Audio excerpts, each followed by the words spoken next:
Capítulo 11. Príncipes que sostienen la verdad.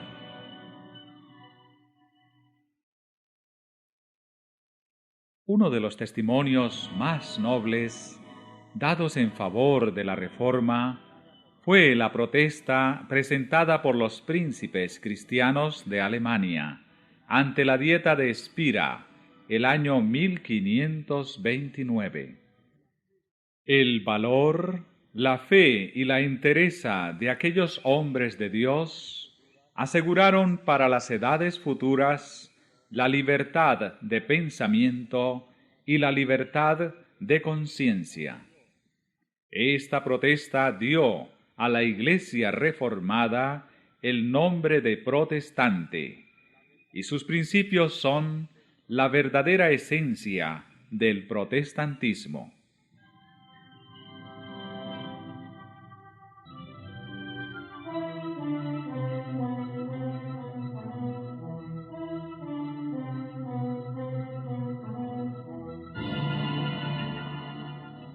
Había llegado para la causa de la Reforma un momento sombrío y amenazante. A despecho del edicto de Worms, que colocaba a Lutero fuera de la ley y prohibía enseñar o creer sus doctrinas, la tolerancia religiosa había prevalecido en el imperio. La providencia de Dios había contenido las fuerzas que se oponían a la verdad. Esforzábase Carlos V por aniquilar la Reforma, pero muchas veces, al intentar dañarla, se veía obligado a desviar el golpe. Vez tras vez, había parecido inevitable la inmediata destrucción de los que se atrevían a oponerse a Roma, pero en el momento crítico aparecían los ejércitos de Turquía en las fronteras del Oriente, o bien el rey de Francia o el Papa mismo, celosos de la grandeza del emperador, le hacían la guerra. Y de esta manera, entre el tumulto y las contiendas de las naciones, la Reforma había podido extenderse y fortalecerse.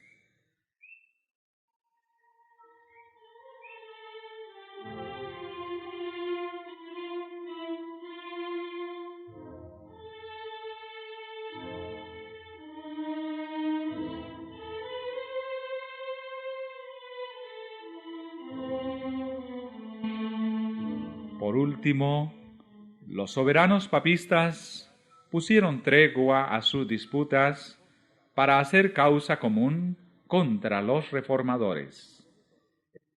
En 1526, la Dieta de Spira había concedido a cada estado plena libertad en asuntos religiosos, hasta tanto que se reuniese un concilio general.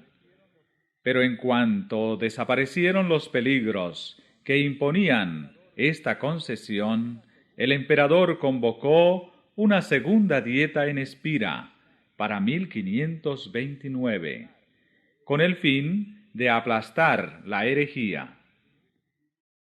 Quería inducir a los príncipes, en lo posible, por medios pacíficos, a que se declararan contra la Reforma. Pero si no lo conseguía por tales medios, Carlos estaba dispuesto a echar mano de la espada.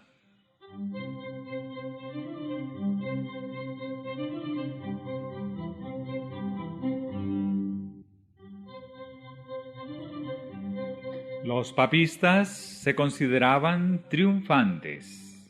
Se presentaron en gran número en Spira y manifestaron abiertamente sus sentimientos hostiles para con los reformadores y para con todos los que les favorecían.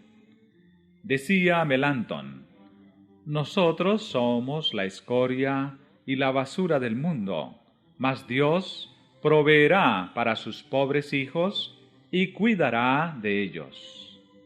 A los príncipes evangélicos que asistieron a la dieta se les prohibió que se predicara el Evangelio en sus residencias.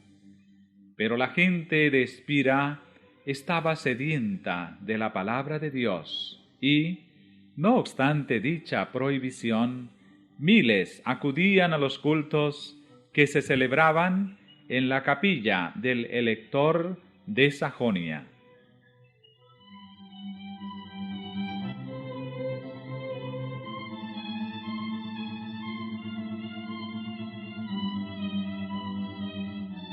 Esto precipitó la crisis.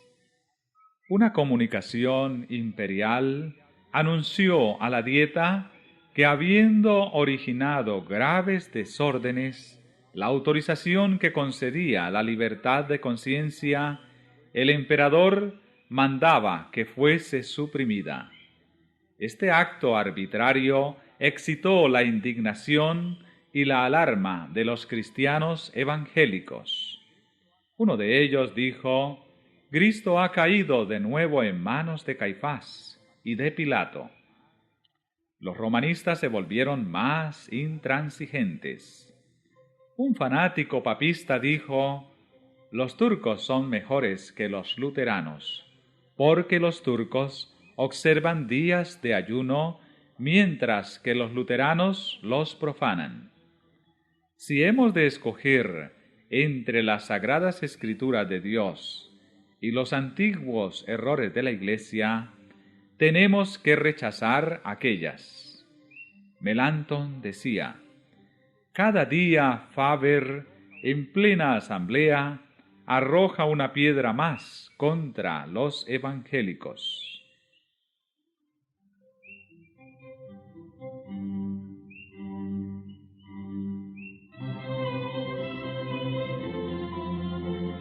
La tolerancia religiosa había sido implantada legalmente, y los estados evangélicos resolvieron oponerse a que sus derechos fueran pisoteados.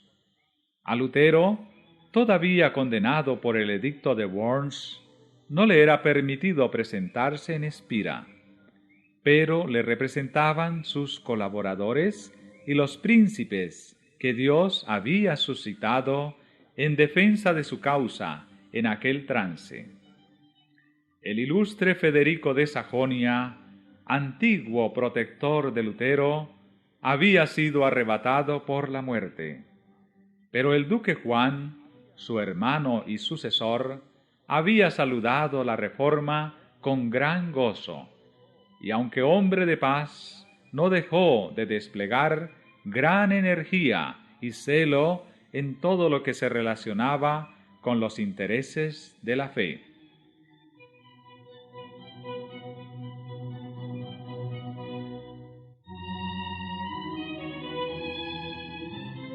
Los sacerdotes exigían que los estados que habían aceptado la reforma se sometieran implícitamente a la jurisdicción de Roma. Por su parte, los reformadores reclamaban la libertad que previamente se les había otorgado. No podían consentir en que Roma volviera a tener bajo su dominio los estados que habían recibido con tanto regocijo la palabra de Dios.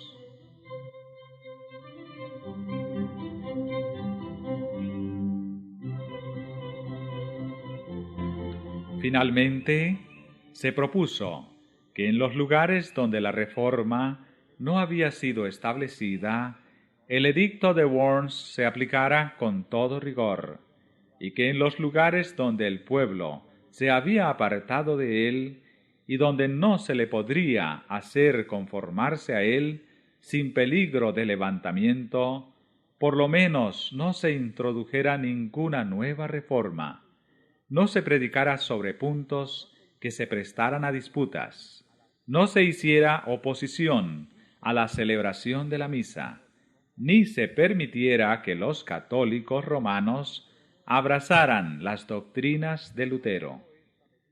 La Dieta aprobó esta medida con gran satisfacción de los sacerdotes y prelados del Papa.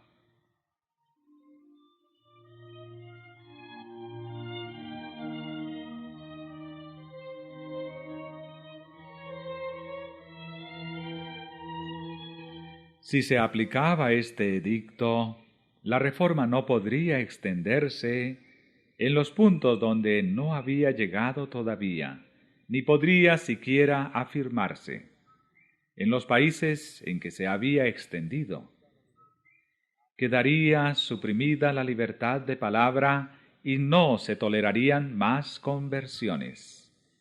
Y se exigía a los amigos de la Reforma que se sometieran inmediatamente a estas restricciones y prohibiciones. Las esperanzas del mundo parecían estar a punto de extinguirse. El restablecimiento de la jerarquía papal volvería a despertar inevitablemente los antiguos abusos, y sería fácil hallar ocasión de acabar con una obra que ya había sido atacada tan violentamente por el fanatismo y la disensión.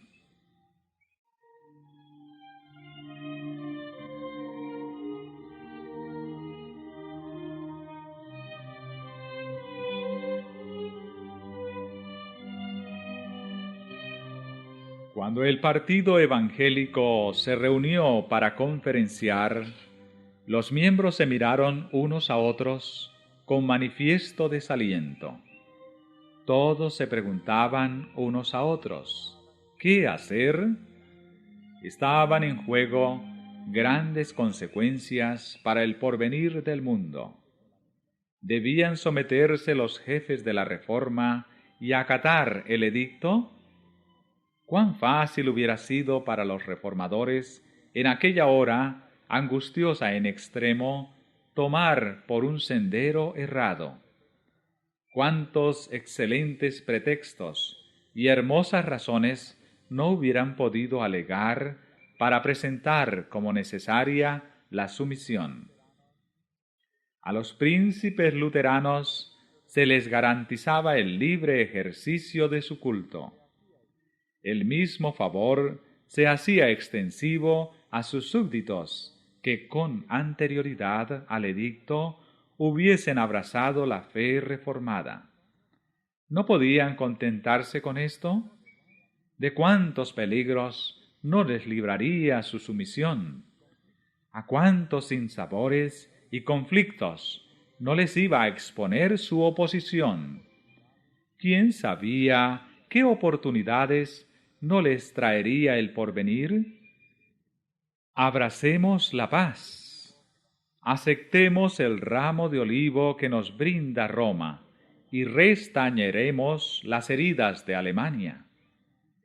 Con argumentos como estos, hubieran podido los reformadores cohonestar su sumisión y entrar en el sendero que infaliblemente y en tiempo no lejano hubiera dado al traste con la Reforma.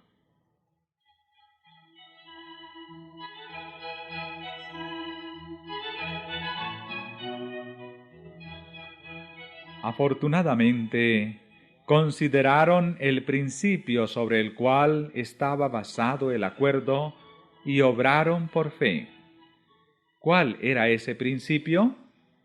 Era el derecho de Roma de coartar la libertad de conciencia y prohibir la libre investigación. Pero ¿no había quedado estipulado que ellos y sus súbditos protestantes gozarían libertad religiosa? Sí, pero como un favor, consignado en el acuerdo y no como un derecho. En cuanto a aquellos a quienes no alcanzaba la disposición, los había de regir el gran principio de autoridad. La conciencia no contaba para nada. Roma era el juez infalible a quien habría que obedecer.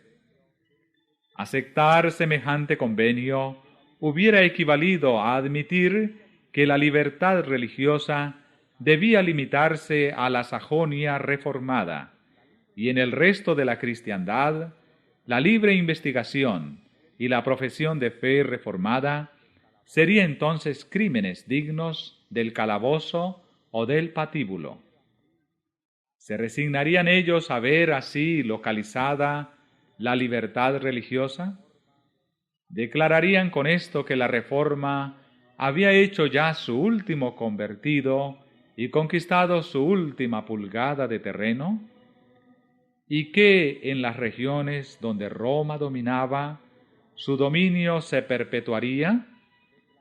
¿Podrían los reformadores declararse inocentes de la sangre de los centenares y miles de luchadores que, perseguidos por semejante edicto, tendrían que sucumbir en los países dominados por el Papa?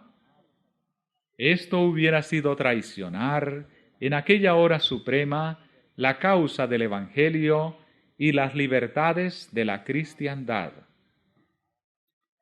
Más bien, lo sacrificarían ellos todo, hasta sus posesiones, sus títulos y sus propias vidas.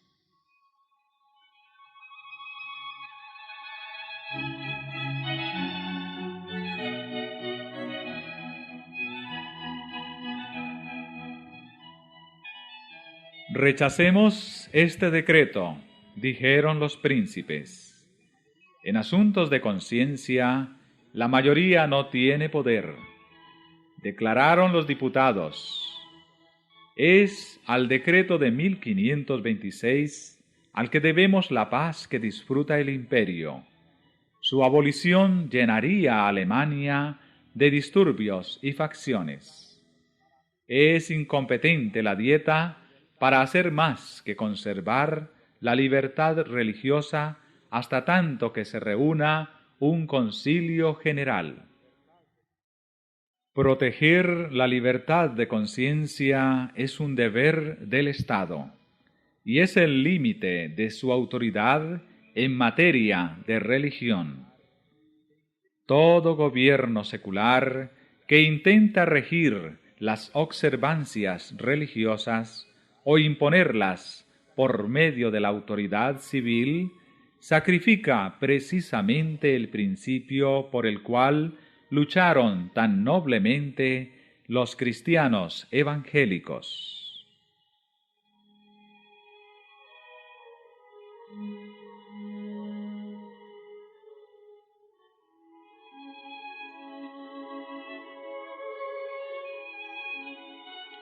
Los papistas resolvieron concluir con lo que llamaban una atrevida obstinación.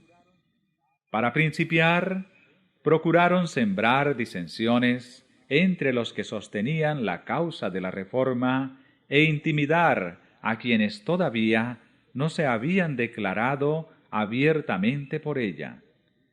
Los representantes de las ciudades libres fueron citados a comparecer ante la Dieta y se les exigió que declarasen si accederían a las condiciones del edicto. Pidieron ellos que se les diera tiempo para contestar, lo que no les fue concedido.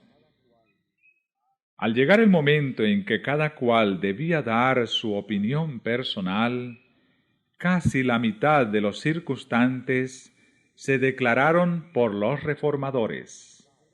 Los que así se negaron a sacrificar la libertad de conciencia y el derecho de seguir su juicio individual, harto sabían que su actitud les acarrearía las críticas, la condenación y la persecución.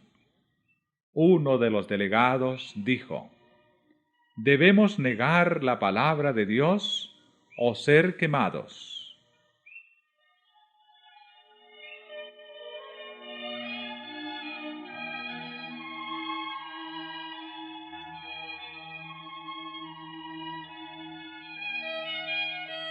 El rey Fernando, representante del emperador ante la Dieta, vio que el decreto causaría serios disturbios, a menos que se indujese a los príncipes a aceptarlo y apoyarlo. En vista de esto, apeló al arte de la persuasión, pues sabía muy bien que emplear la fuerza contra semejantes hombres no tendría otro resultado que confirmarlos más en sus resoluciones. suplicó a los príncipes que aceptasen el decreto, asegurándoles que este acto llenaría de regocijo al emperador.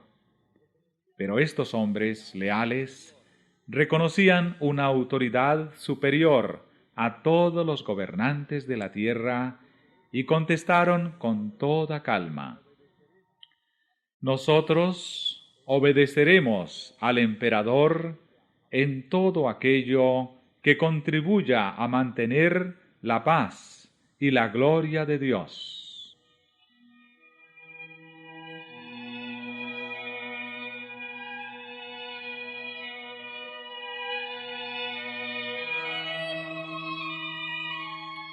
Finalmente manifestó el rey al elector y a sus amigos, en presencia de la Dieta, que el edicto iba a ser promulgado como decreto imperial, y que lo único que les quedaba era someterse a la decisión de la mayoría.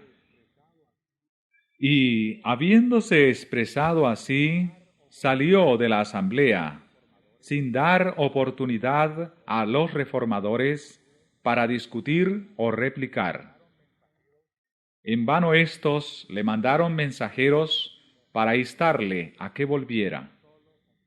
A las súplicas de ellos sólo contestó: es asunto concluido, no queda más que la sumisión.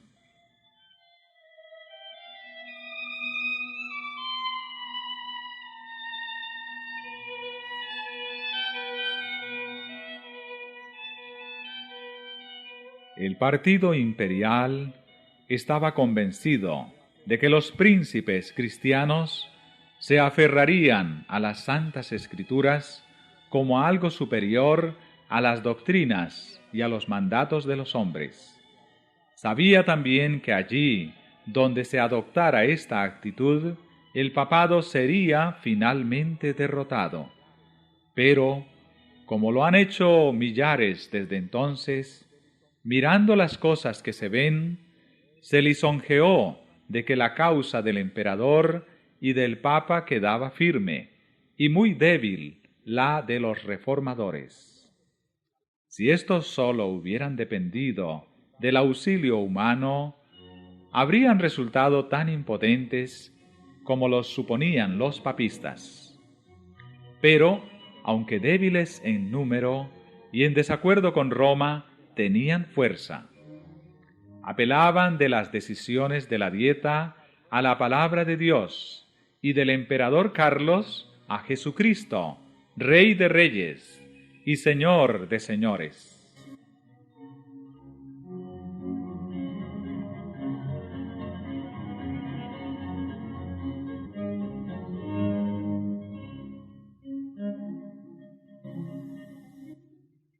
Como Fernando se negara a tener en cuenta las convicciones de los príncipes, decidieron éstos no hacer caso de su ausencia, sino presentar sin demora su protesta ante el Concilio Nacional.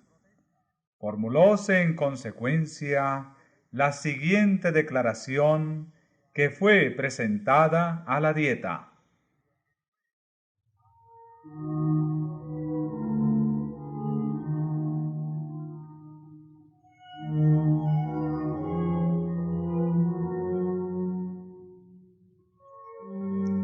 Protestamos por medio de este manifiesto ante Dios, nuestro único Creador, conservador, redentor y salvador, y que un día será nuestro juez, como también ante todos los hombres y todas las criaturas, y hacemos presente que nosotros, en nuestro nombre y por nuestro pueblo, no daremos nuestro consentimiento ni nuestra adhesión de manera alguna al propuesto decreto, en todo aquello que sea contrario a Dios, a su santa palabra o a los derechos de nuestra conciencia y a la salvación de nuestras almas.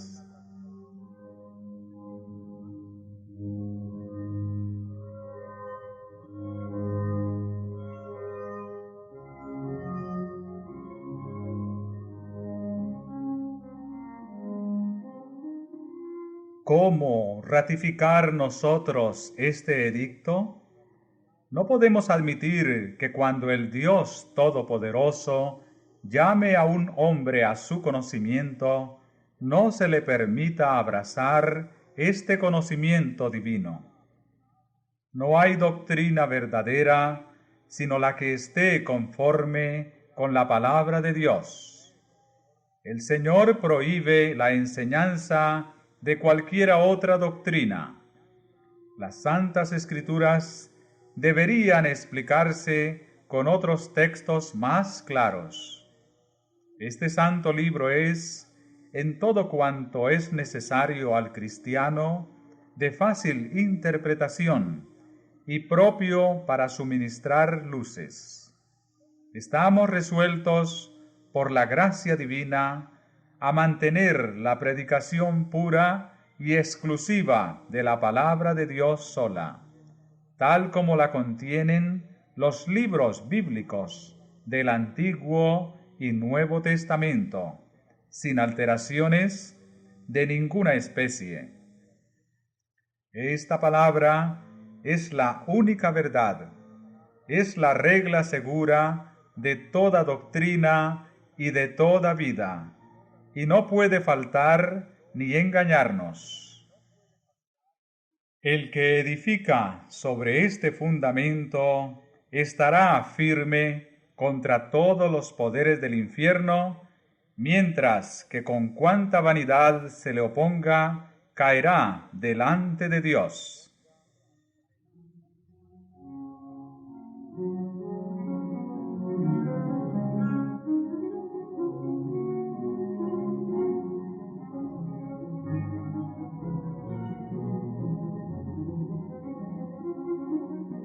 Por tanto, rechazamos el yugo que se nos impone. Al mismo tiempo esperamos que Su Majestad Imperial se portará con nosotros como príncipe cristiano que ama a Dios sobre todas las cosas, y declaramos que estamos dispuestos a prestarle a Él lo mismo que a vosotros, graciosos y dignísimos señores, todo el afecto y la obediencia que creemos deberos en justicia.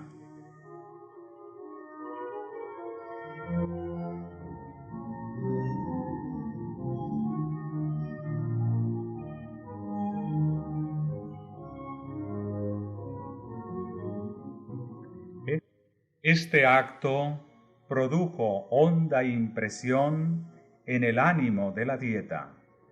La mayoría de ella se sorprendió y alarmó ante el arrojo de los que suscribían semejante protesta. El porvenir se presentaba incierto y proceloso. Las disensiones, las contiendas y el derramamiento de sangre parecían inevitables. Pero los reformadores, firmes en la justicia de su causa y entregándose en brazos del Omnipotente, se sentían fuertes y animosos.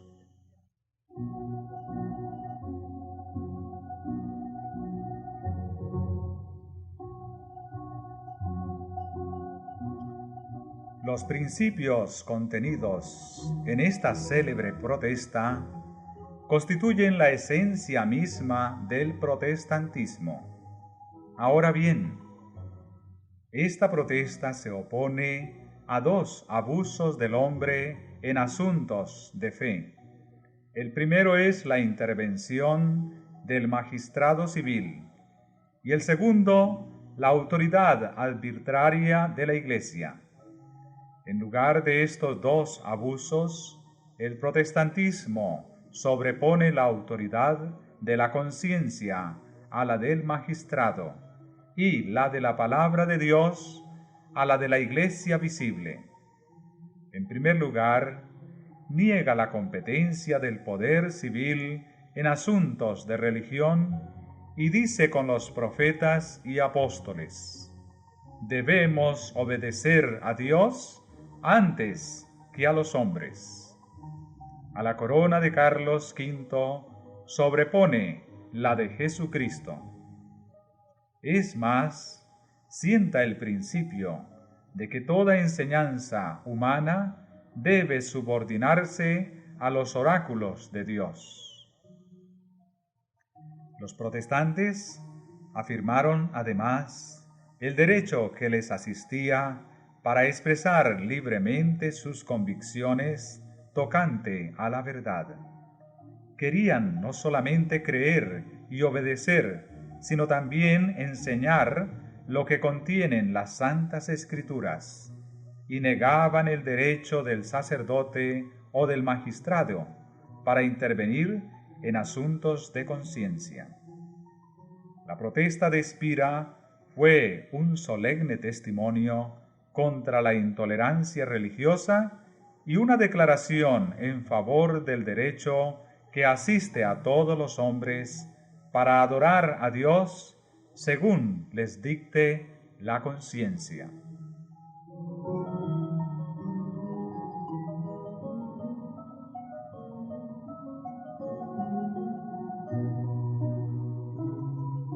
El acto estaba consumado. Grabado quedaba en la memoria de millares de hombres y consignado en las crónicas del cielo, de donde ningún esfuerzo humano podía arrancarlo. Toda la Alemania evangélica hizo suya la protesta como expresión de su fe. Por todas partes la consideraban como prenda de una era nueva y más halagüeña. Uno de los príncipes expresóse así ante los protestantes de Spira: que el Todopoderoso, que os ha concedido gracia para que le confeséis enérgicamente, con libertad y denuedo, se digne conservaros en esta firmeza cristiana hasta el día de la eternidad.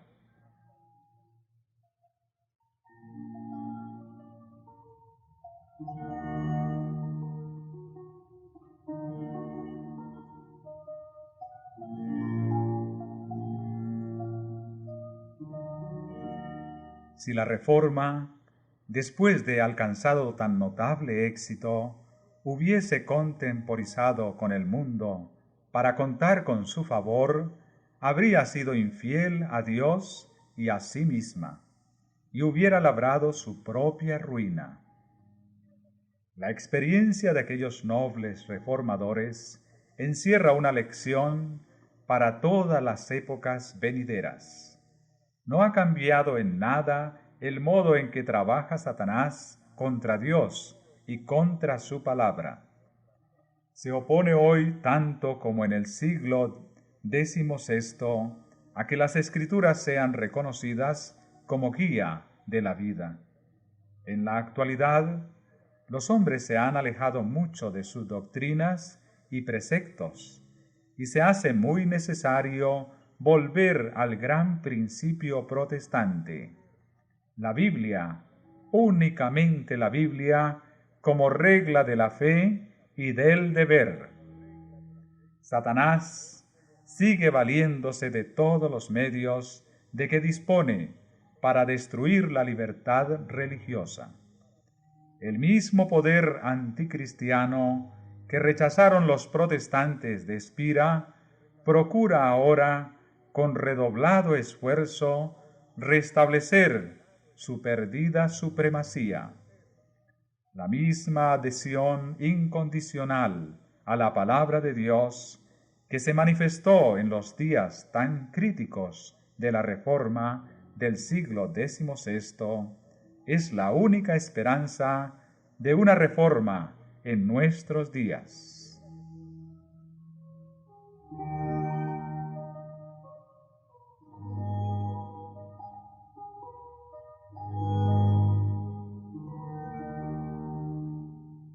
Aparecieron señales precursoras de peligros para los protestantes, juntamente con otras indicadoras de que la mano divina protegía a los fieles. Por aquel entonces fue cuando Melanchthon llevó como a escape a su amigo Simón Grineo, por las calles de Espira, rumbo al Rin, y le instó a que cruzase el río sin demora. Admirado Grineo deseaba saber el motivo de tan repentina fuga. Contestóle Melantón, un anciano de aspecto augusto y venerable, pero que me es desconocido, se me apareció y me dio la noticia de que en un minuto los agentes de la justicia iban a ser despachados por Fernando para arrestar a Grineo.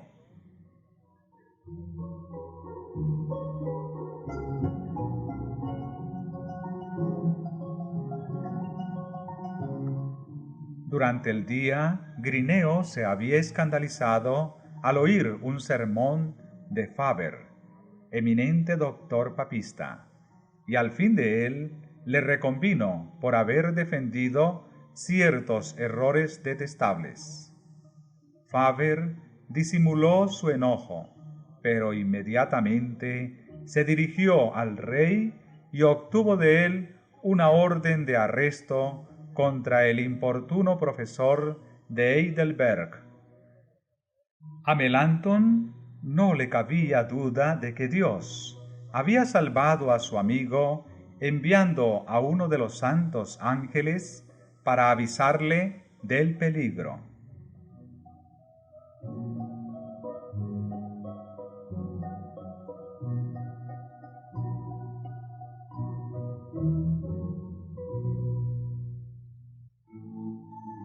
Melantón permaneció en la ribera del río hasta que las aguas mediaran entre su amado amigo y aquellos que le buscaban para quitarle la vida. Así que le vio en salvo en la ribera opuesta, exclamó: «Ya está fuera del alcance de las garras de los que tienen sed de sangre inocente». De regreso en su casa, se le dijo a Melantón que unos emisarios habían estado buscando a Grineo y registrándolo todo, de arriba abajo.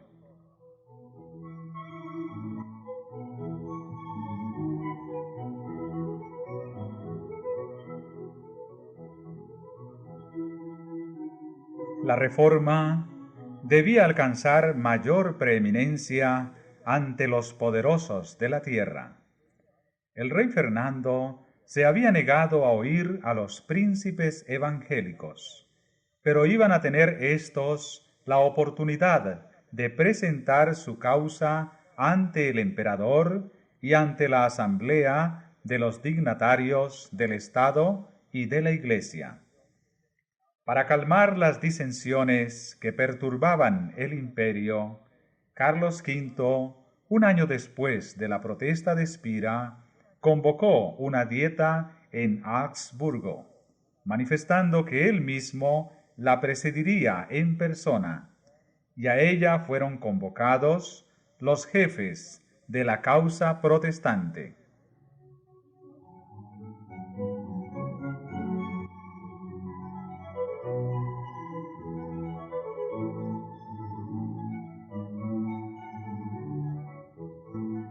Grandes peligros amenazaban a la reforma, pero sus defensores confiaron su causa a Dios y se comprometieron a permanecer firmes y fieles al Evangelio. Los consejeros del elector de Sajonia le instaron a que no compareciera ante la dieta. Decían ellos que el emperador pedía la presencia de los príncipes para atraerlos a una trampa. No era arriesgarlo todo eso de encerrarse dentro de los muros de una ciudad a merced de un poderoso enemigo. Otros, en cambio, decían: si los príncipes se portan con valor, la causa de Dios está salvada. Fiel es Dios y nunca nos abandonará, decía Lutero. El elector y su comitiva se encaminaron a Augsburgo. Todos conocían el peligro que les amenazaba. y muchos seguían adelante con tristes semblantes y corazón turbado. Pero Lutero, que los acompañara hasta Coburgo, reanimó su débil fe cantando el himno escrito en el curso de aquel viaje: Castillo fuerte es nuestro Dios. Muchos lúgubres presentimientos se desvanecieron y muchos corazones apesadumbrados sintieron alivio al oír las inspiradas estrofas.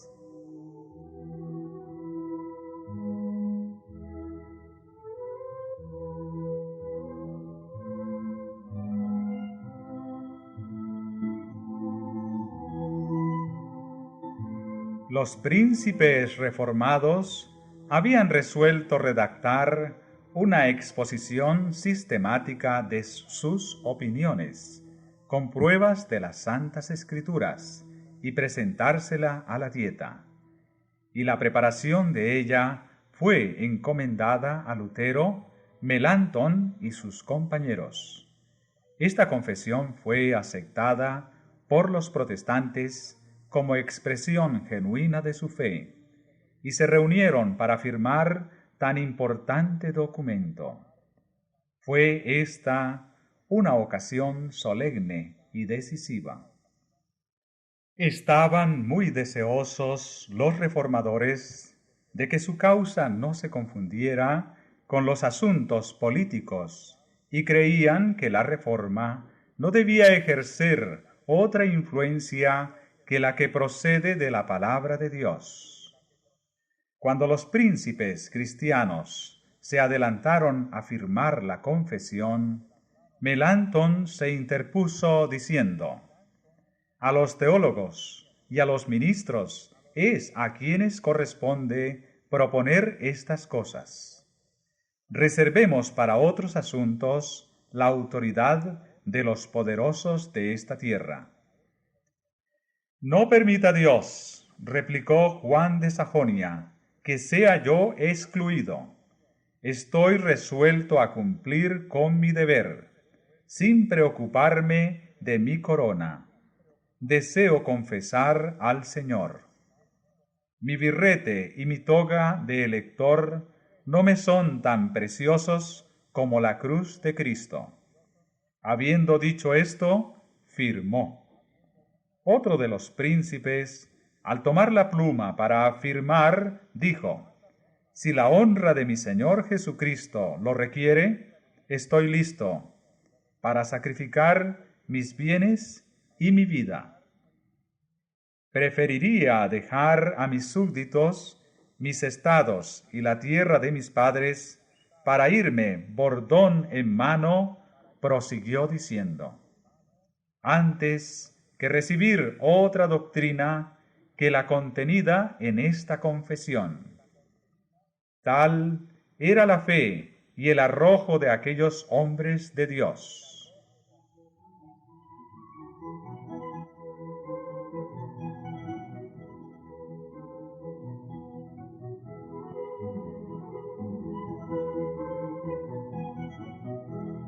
Llegó el momento señalado para comparecer ante el emperador.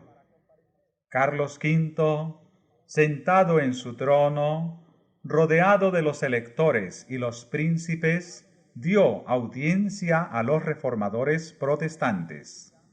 Dióse lectura a la confesión de fe de éstos.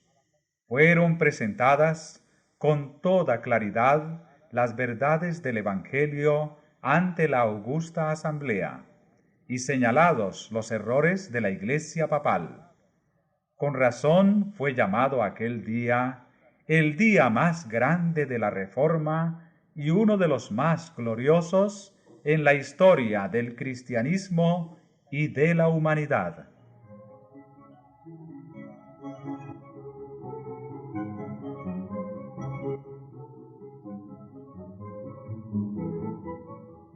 Hacía apenas unos cuantos años que el monje de Wittenberg se presentara solo en Worms ante el Concilio Nacional, y ahora, en vez de él, veíanse los más nobles y poderosos príncipes del imperio.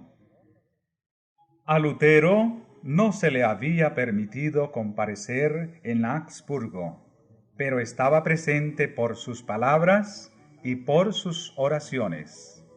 Me lleno de gozo, escribía, por haber llegado hasta esta hora en que Cristo ha sido ensalzado públicamente por tan ilustres confesores y en tan gloriosa asamblea. Así se cumplió lo que dicen las Sagradas Escrituras: hablaré de tus testimonios delante de los reyes.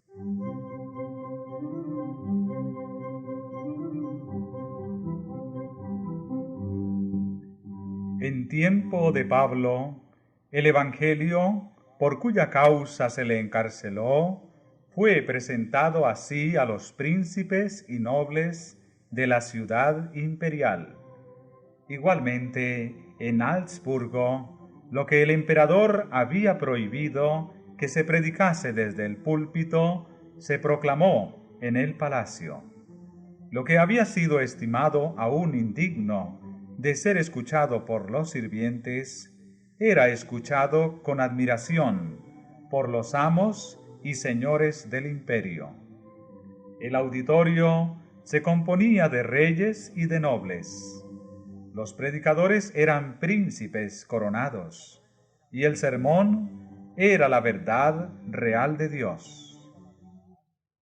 Desde los tiempos apostólicos, dice un escritor, no hubo obra tan grandiosa ni tan inmejorable confesión.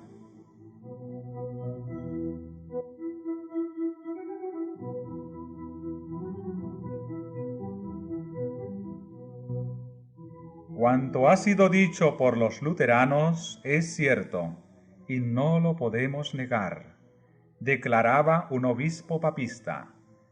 ¿Podéis refutar con buenas razones la confesión hecha por el elector y sus aliados? Preguntaba otro obispo al doctor Eck.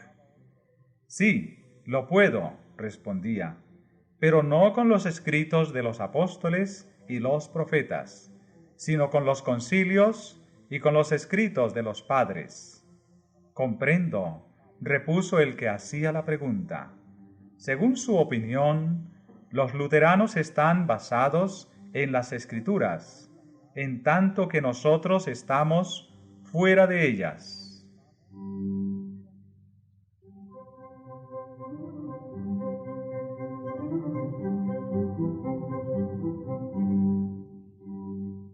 Varios príncipes alemanes fueron convertidos a la fe reformada, y el mismo emperador declaró que los artículos protestantes contenían la verdad.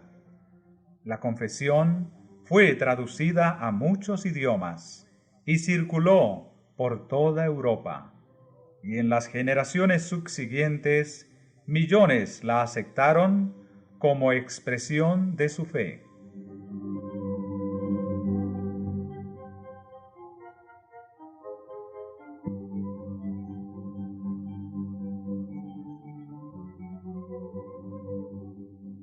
Los fieles siervos de Dios no trabajaban solos. Mientras que los principados y potestades de los espíritus malos se ligaban contra ellos, el Señor no desamparaba a su pueblo.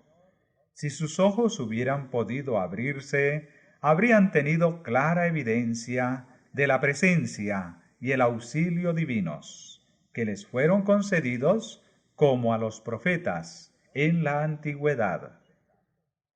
Cuando el siervo de Eliseo mostró a su amo las huestes enemigas que los rodeaban sin dejarles cómo escapar, el profeta oró: Ruégote, oh Jehová, que abras sus ojos para que vea. Y he aquí, el monte estaba lleno de carros y caballos de fuego. El ejército celestial protegía al varón de Dios. Del mismo modo, había ángeles que cuidaban a los que trabajaban en la causa de la reforma.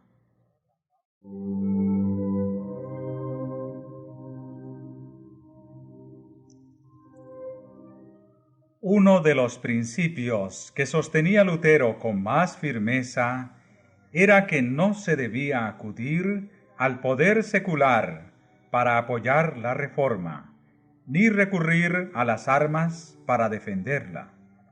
Se alegraba de la circunstancia de que los príncipes del imperio confesaran el Evangelio. Pero cuando estos mismos príncipes intentaron unirse en una liga defensiva, declaró que la doctrina del Evangelio debía ser defendida solamente por Dios. Cuanto menos interviniesen los hombres en esta obra, más notable sería la intervención de Dios en su favor.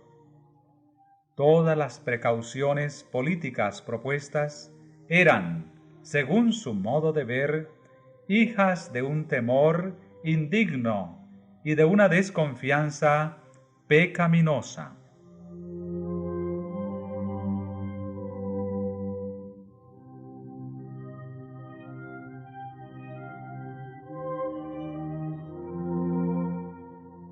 Cuando enemigos poderosos se unían para destruir la fe reformada, y millares de espadas parecían desenvainarse para combatirla, Lutero escribió: Satanás manifiesta su ira, conspiran pontífices impíos, y nos amenaza la guerra. Exhortad al pueblo a que luche con fervor ante el trono de Dios, en fe y ruegos, para que nuestros adversarios, vencidos por el Espíritu de Dios, se vean obligados a ser pacíficos. Nuestra más ingente necesidad, la primera cosa que debemos hacer es orar. Haced saber al pueblo que en esta hora él mismo se halla expuesto al filo de la espada y a la ira del diablo. Haced que ore.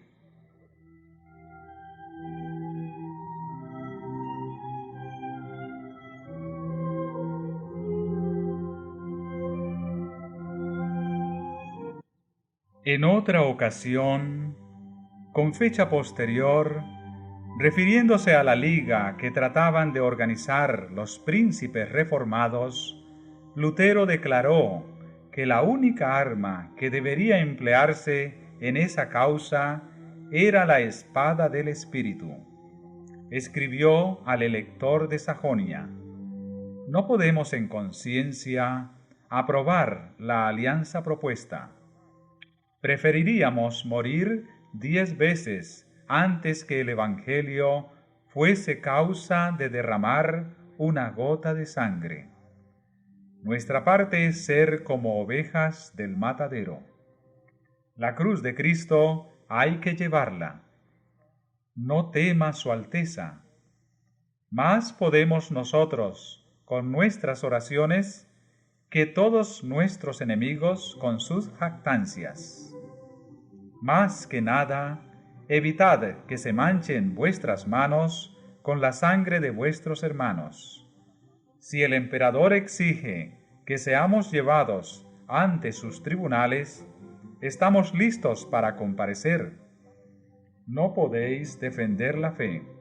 Cada cual debe creer a costa suya.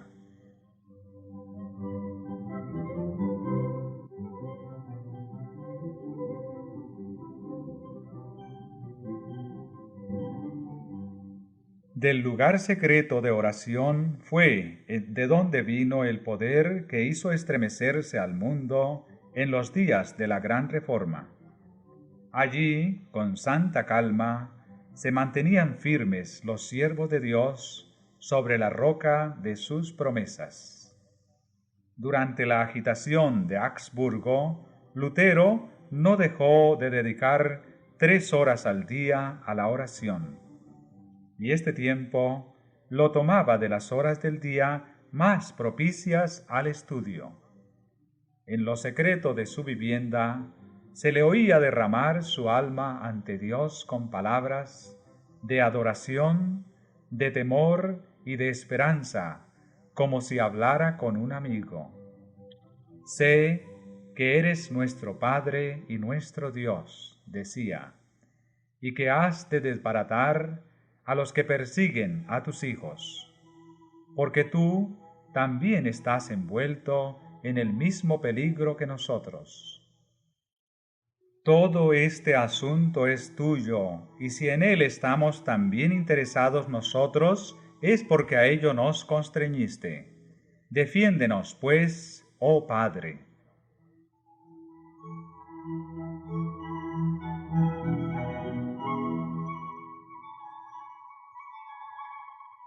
A Melantón, que se hallaba agobiado bajo el peso de la ansiedad y del temor, le escribió: Gracia y paz en Jesucristo. En Cristo digo, y no en el mundo. Amén. Aborrezco de todo corazón esos cuidados exagerados que os consumen. Si la causa es injusta, abandonadla. Y si es justa, ¿por qué hacer mentir la promesa de aquel que nos manda dormir y descansar sin temor? Jesucristo no faltará en la obra de justicia y de verdad. Él vive, Él reina. ¿Qué pues temeremos?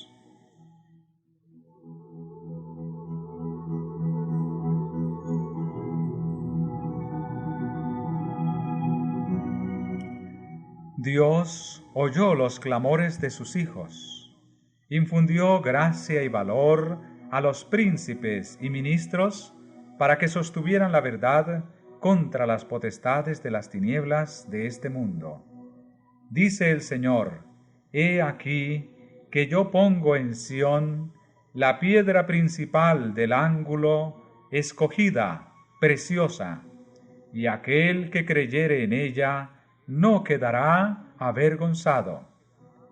Los reformadores protestantes habían edificado sobre Cristo, y las puertas del infierno no podían prevalecer contra ellos.